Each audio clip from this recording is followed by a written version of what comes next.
നീ എന്തെന്നെ ഇങ്ങനെ നോക്കുന്നത്? ഇവിടെ മഞ്ജു വന്നതല്ലേ, അവൾക്ക് കാര്യങ്ങൾ ചെയ്തു കൊടുക്കണമെന്ന് ഞാൻ പറഞ്ഞില്ലേ? മനസ്സില്ല.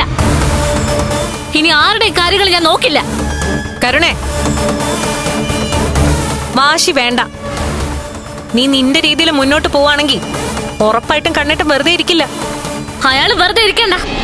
അയാളോട് വെറുതെ ഇരിക്കണം ആരെങ്കിലും പറഞ്ഞോ? നീ എന്തോ ഭാവിച്ചിട്ടാണല്ലോ. ആരടി നീ? കല്യാണം കഴിയുന്നതിന് മുൻപ് നിനക്ക് എന്റെ മുന്നിലൊന്ന് ഇരിക്കാൻ പറ്റുമായിരുന്നോടി? നീ ഇരുന്നിട്ടുണ്ടോടി? കല്യാണത്തിന് മുൻപുള്ള കഥകളൊന്നും എനിക്കറിയണ്ട. കല്യാണത്തിന് ശേഷം ഇപ്പൊ എന്താണോ നടക്കുന്നത് അതിനനുസരിച്ച് നീ ജീവിച്ചാ മതി. ജീവിക്കാൻ മനസ്സില്ലെങ്കിലോ? ദേ, നീ ഒരുപാട് വില നൽകേണ്ടി വരും. എത്ര വില? അത് പറ. നീ എന്നെ ചൊടിപ്പിക്കുകയാണോ? ഒരുപാട് സഹിച്ചു, ക്ഷമിച്ചു, അത്രയൊക്കെ മതി. ഇനി നീ പറയുന്നത് കേൾക്കാൻ ആരെങ്കിലും വേണമെങ്കിലേ നീ പൈസ കൊടുത്ത ആളെ വെക്കണം. നീ ഇവിടെ ജീവിക്കുന്നുണ്ടെങ്കിൽ ദേ, ഞാൻ പറയുന്നത് നിനക്ക് കേൾക്കേണ്ടി വരും. കേട്ടില്ലെങ്കിലോ? ദേ, കണ്ണേട്ടൻ പുറത്തു പോയിരിക്ക. തിരിച്ചു വരുമ്പോ നീ ഇതുപോലെ കണ്ണേട്ടനോട് സംസാരിക്കണം. അയാളോട് ഞാനെന്ന് സംസാരിക്കാനാ? ഞാൻ ധിക്കാരം കാട്ടിയാ എന്റെ അച്ഛനെ നീ എല്ലാം കൂടെ കോടതി കയറ്റുമായിരിക്കും, ജയിലിലോട്ട് വിടുവായിരിക്കും. അച്ഛൻ മാത്രമല്ല, ഞാനും ജയിലിൽ കിടക്കാൻ തയ്യാറാണെങ്കിലോ? ഞാൻ പറഞ്ഞില്ലേ, നീ വീട്ടിൽ പോയപ്പോ നിന്നെ വളർത്തി നശിപ്പിച്ച നിന്റെ അച്ഛനും മുത്തശ്ശിയും കൂടെ ഉപദേശങ്ങൾ തന്നു കാണുമായിരിക്കും. അതൊക്കെ കേട്ടിട്ട് നീ നിന്റെ ഭാവി ഇല്ലാതാക്കുന്ന സംസാരം നിർത്തുന്നതാ നല്ലത്. എന്നെ അടുക്കളയിൽ കയറ്റുമ്പോ, എന്നെ കൊണ്ട് വീട്ടുജോലി ചെയ്യിക്കുമ്പോ നിനക്കൊരു കുറ്റബോധവും തോന്നാറില്ല? എന്തിനാ കുറ്റബോധം തോന്നുന്നേ? നാളെ അതുകൊണ്ട് നിനക്ക് ഗുണമേ ഉണ്ടാവൂ. എനിക്ക് അങ്ങനെ ഒരു ഗുണം വേണ്ട. മറ്റുള്ളവർക്ക് വെച്ച് വിളമ്പാൻ എനിക്കിഷ്ടമല്ല. മറ്റുള്ളവരെന്തേലും ഉണ്ടാക്കി മുന്നിൽ കൊണ്ട് വയ്ക്കുന്നതാ എനിക്കിഷ്ടം.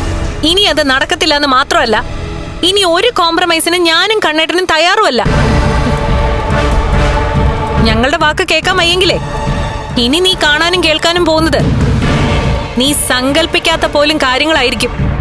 കുറിച്ചിട്ടോ.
ലക്ഷ്മി,